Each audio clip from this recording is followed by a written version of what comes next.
Welcome to களஞ்சியம் family. இப்போ வந்து நம்ம பவுண்டி பார் அப்படிங்கிற சாக்லேட் பண்ணி பார்க்கலாம். அதுக்கு வந்து தேவையான பொருட்கள் நான் எடுத்திருக்கிறது 2 கப் பால் எடுத்திருக்கிறேன், 2 கப் சர்க்கரை எடுத்திருக்கிறேன், 3 கப் வந்து டெசிகேட்டட் கோகோனட் எடுத்திருக்கிறேன், 100 கிராம் டார்க் சாக்லேட்டும் 50 கிராம் மில்க் சாக்லேட்டும் எடுத்திருக்கிறேன். நீங்கள் வந்து மில்க் சாக்லேட்டும் உங்களுக்கு கிடைச்சிருச்சுன்னா அதை எடுத்துக்கோங்க. என்கிட்ட மில்க் சாக்லேட் இல்லைங்கிறதுனால டார்க் சாக்லேட்டும் அந்த ஒயிட் சாக்லேட்டும் எடுத்திருக்கிறேன் நான். இப்போ வாங்க எப்படி பண்ணுறதுன்னு பார்த்துடலாம். இப்போ வாங்க, இப்போ நான்ஸ்டிக் வடக்கல் அடுப்பில் வச்சுக்கோங்க. அப்புறம் இப்போ பால் ஊற்றிக்கலாம். நான் 2 கப் பால் ஊற்றுறேன். அது பாருங்க, 2 கப் பால் ஊற்றிட்டேன். இப்போ இதுக்கு வந்து பாருங்க சர்க்கரை போட்டுக்கலாம். 2 கப் சர்க்கரை போட்டுக்கலாம். 2வது கப் சர்க்கரையும் சேர்த்துக்கலாம். பாருங்க, இது சர்க்கரையும் நல்லா கரையிட்டும். கலக்கி கரையை வச்சுக்கோங்க. அடுப்பு நல்லா தூக்கி விட்டுக்கோங்க. இந்த சர்க்கரை கொஞ்சம் கரையிட்டும். கரையிற வரைக்கும் கலக்கிங்க. இப்போ இதில் 3 கப் தேங்காய் போட்டுக்கலாம். இதில் 2 கப் இருக்குது தேங்காய். இது வந்து டெசிகேட்டட் கோகோனட் கடையில் கிடைக்கும், எல்லா கடையிலையுமே இருக்கும், வாங்கிக்கோங்க. 2 கப் போட்டாச்சு. இதில் 3வது கப்பும் சேர்த்திக்கிறேன் நான். பாருங்க, இது நல்லா அப்படியே கலக்கிக்கோங்க. அடுப்பு கம்மி பண்ணி வச்சுக்கோங்க இப்போதைக்கு. நீங்கள் இந்த அளவுகள் எல்லாமே வந்து நீங்கள் எந்த கப்பில் எடுக்கிறீங்களோ அதுக்கு தகுந்த மாதிரி பார்த்துக்கோங்க. 1 கப் பால் எடுத்தீங்கன்னு சொன்னீங்கன்னா 1/2 கப் சர்க்கரை, 1/2 கப் தேங்காய் போட்டுக்கோங்க. இதுதான் அளவு. இப்போ நான் வந்து கொஞ்சம் ஜாஸ்தி எடுத்திருக்கிறேன். பாருங்க, இந்த மாதிரி கெட்டியாகி வந்திருக்குது. இப்போ வந்து நம்ம அடுப்பை தூக்கி வச்சு இன்னும் நல்லா கெட்டியாக கிளறிக்கலாம். பாருங்க, இப்போ நல்லா கெட்டியாகி வந்துருச்சு. கொல கொலன்னு இருந்தது நல்லா கெட்டியாகிக்கும். பாருங்க, இப்போ நம்ம இது தேங்காய் இது வந்து ஆஃப் பண்ணி இறக்கிக்கலாம். இப்போ ஆஃப் பண்ணி இறக்கி இது ஆறுறதுக்குள்ள நம்ம சாக்லேட்ஸ் எல்லாம் மெல்ட் பண்ணிக்கலாம். வாங்க எப்படி பண்றதுன்னு பார்க்கலாம். பாருங்க, இப்போ நம்ம பவுண்டி பார் சாக்லேட்டை டபுள் பாயிலிங் மெத்தட்ல மெல்ட் பண்ணலாம்.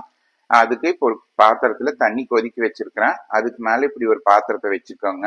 அந்த தண்ணியில வந்து இது முட்டக்கூடாது. நம்ம கட் பண்ணி எடுத்து வச்சிருந்த 150 கிராம் சாக்லேட்டு, 100 கிராம் சாக்லேட்டும் 50 கிராம் ஒயிட் சாக்லேட்டும் எடுத்திருக்கிறேன் நான். இது வந்து டார்க் காம்பவுண்டுங்குவாங்க, அது வந்து மில்க் காம்பவுண்ட் சொல்லுவாங்க. உங்களுக்கு வந்து மில்க் காம்பவுண்டுன்னு ஒன்று தனியா இருக்கும், அது கிடைச்சிச்சுன்னா வாங்கிக்கோங்க. இப்ப நான் எடுத்திருக்கிறது ஒயிட் சாக்லேட். இது பாருங்க, இப்ப எல்லாம் போட்டாச்சு. இந்த மாதிரி துருவி பொடுசா கட் பண்ணி போட்டீங்கன்னு சொன்னீங்கன்னா அது மெல்ட் ஆகிறதுக்கும் ஈஸியா இருக்கும். போட்டு ஒரு 2 நிமிஷத்துக்கு விட்டுருங்க. அப்படியே ஒன்றும் பண்ண வேண்டாம். இப்படியே இருக்கிட்டு கொஞ்சம் உருகறக்க ஆரம்பிச்ச போது நம்ம கலக்கி கொடுக்கலாம். பாருங்க, இப்ப போட்டு 2 நிமிஷம் ஆச்சு. நான் ஒண்ணுமே பண்ணல, டிஸ்டர்ப் பண்ணாம விட்டுருந்தேன். பாருங்க, இப்ப நல்லா உருகி நிக்குது. இது நல்லா உருகட்டும். இப்படியே கலக்கி விட்டீங்கன்னா ஃபுல்லா உருகிரும். கீழே இருக்கிற தண்ணியில அந்த பாத்திரம் முட்டக்கூடாது, கேப் நல்லா வச்சுக்கோங்க. பாருங்க, இப்ப நம்ம சாக்லேட் வந்து இப்படி மெல்ட் ஆகி நிக்குது. இதை வந்து இப்ப ஆஃப் பண்ணி ஆற வச்சிடலாம். இது நல்லா ஆறோன்னு குறைஞ்சது ஒரு 1/2 மணி நேரத்துக்கு மேலேயாவது ஆற வைங்க. ரூம் டெம்பரேச்சருக்கு வரணும். இது நம்ம தேங்காய் கலக்கணும் நல்லா ஆறிடுச்சு. இந்த அளவு கெட்டியாகவும் இருக்குது. இப்ப இதை வந்து நம்ம பார் மாதிரி உருட்டிடலாம். அதுக்கு நீங்க வந்து அளவு எடுக்கிறதுக்கு ஒரே அளவா வரணும்னா ஏதாவது ஒரு மூடியோ கப்போ அது மாதிரி ஒன்று எடுத்துக்கோங்க. பாருங்க, நான் இந்த மாதிரி ஒரு ஸ்பூன் எடுத்திருக்கிறேன். இதுல ஒரு ஸ்பூன் எடுத்து போட்டு பண்ணினீங்கன்னா எல்லாமே ஈவனா ஒரே மாதிரி வரும். அதுக்குதான் அது. பாருங்க, இப்படி இருக்கிறத நல்லா உருட்டிக்கோங்க. உருட்டிட்டு கொஞ்சம் அப்படி தட்டினீங்கன்னா பார் மாதிரி வந்துடும். பாருங்க, எல்லாத்தையும் இது மாதிரி உருட்டிக்கலாம். உங்களுக்கு இந்த சைஸ் ஓகே அப்படின்னு சொன்னீங்கன்னா நீங்க இப்படி வச்சுக்கோங்க. இல்ல எனக்கு இன்னும் கொஞ்சம் பெருசா வேணும்னீங்கன்னா உங்ககிட்ட இருக்கிற அளவுக்கு பெரிய கப் எடுத்துக்கோங்க.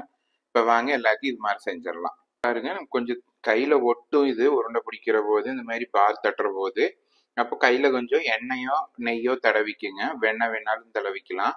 நான் இப்போ தேங்காய் எண்ணெய் சேர்த்து துடைச்சிருக்கிறேன். பாருங்க, இந்த மாதிரி உருட்டி எடுத்துக்கலாம். பாருங்க, இப்ப பார் மாதிரி தெரியுது. அது பாருங்க, நான் எடுத்த அளவுக்கு 28 பார்ஸ் கிடைச்சிருக்குது. இதெல்லாம் இப்ப கொஞ்ச நேரம் ஃப்ரிட்ஜில் வச்சிடலாம். ஒரு 1/2 மணி நேரம் ஃப்ரிட்ஜில் வச்சதுக்கு அப்புறம் நம்ம சாக்லேட்ல டிப் பண்ணிக்கலாம்.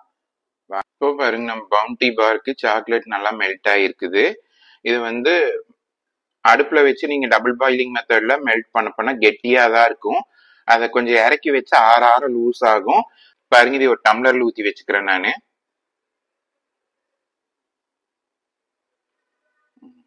பாருங்க இப்ப நம்ம சாக்லேட்டும் ஃபுல்லா கம்ப்ளீட்டா ஆறிடுச்சு. பவுண்டி பாரும் ஃப்ரீசர்ல வச்சிருந்ததை எடுத்துட்டோம் நம்ம. இப்ப இதை வந்து ஒரு டூத் பிக்ல இப்படி குத்திக்கோங்க. குத்திட்டு இதை டிப் பண்ணி எடுத்துக்கலாம். இப்படி ஃபுல்லா டிப் பண்ணி எடுத்துட்டு கீழே வடியிறத விட்டுருங்க. ஒரு நிமிஷம் பிடிச்சிங்கன்னா எல்லாம் வடிஞ்சுக்கும். இப்ப பாருங்க எல்லாம் ஃபுல்லா வடியிறதெல்லாம் வடிஞ்சு முடிச்சிருச்சு. இப்ப நம்ம ஒரு பட்டர் ஷீட்ல வச்சுக்கலாம். பவுண்டி பார் இப்படி இருக்குது. நான் அந்த குச்சியை எடுத்துட்டேன். இது ஃப்ரீசர்ல வச்சு எடுத்துக்கிறதுனால சில்லுன்னு இருக்கிறதுனால ஈஸியா அந்த சாக்லேட் வந்து கோட் ஆயிக்கும். பாருங்க அடுத்ததும் டிப் பண்ணிக்கலாம்.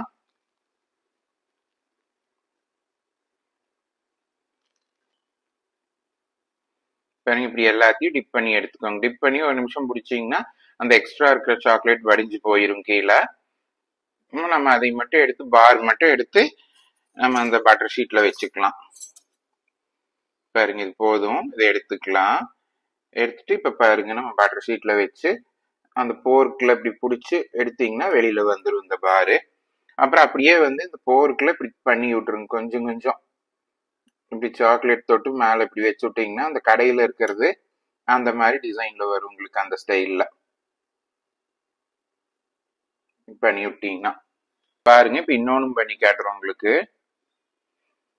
பாருங்க நல்லா கோட் ஆயிருச்சு.